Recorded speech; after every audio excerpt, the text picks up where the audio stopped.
Well, that ended abruptly, I realize.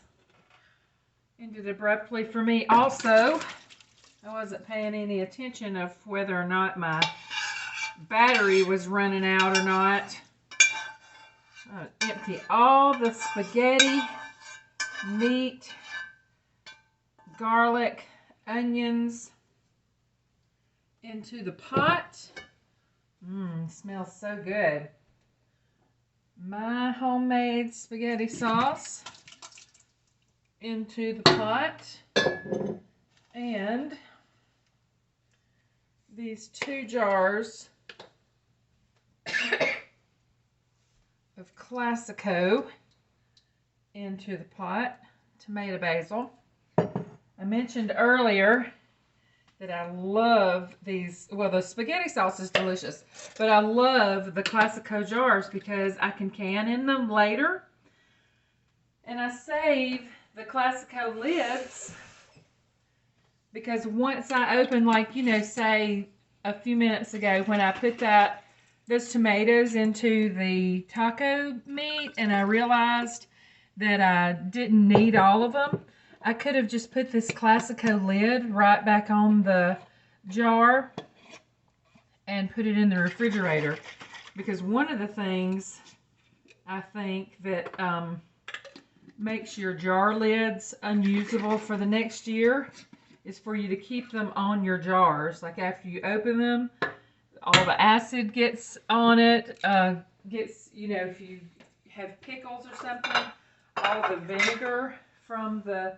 pickles gets on the little rubber seal, and it just kind of eats away at it, and you can't use those for 2 years in a row. So I really do like to put a different jar lid on my jars. Now this is the spaghetti sauce. It's looking like it's going to need maybe one more jar of my homemade spaghetti sauce. I'll get that and add it to it. And I'm going to let it simmer on low.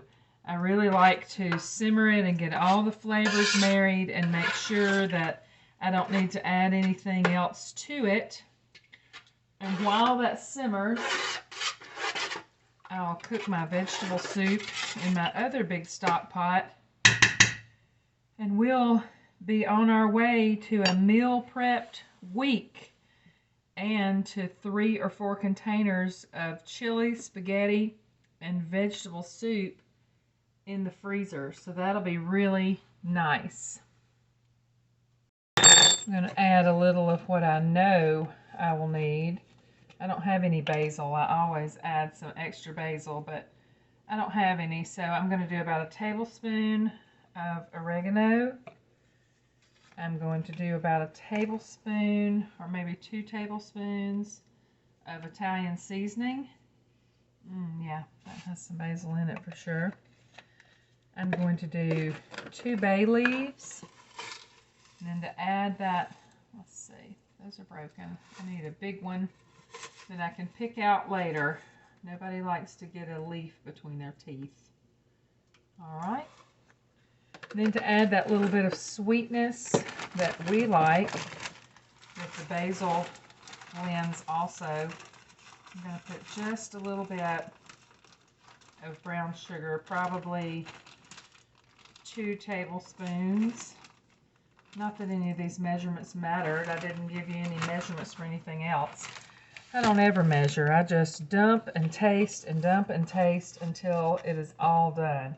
But I'll let that simmer so that all those spices can marry in there, and especially the bay leaf can release its fragrance and its taste. It's delicious. Let's see what it's tasting like now.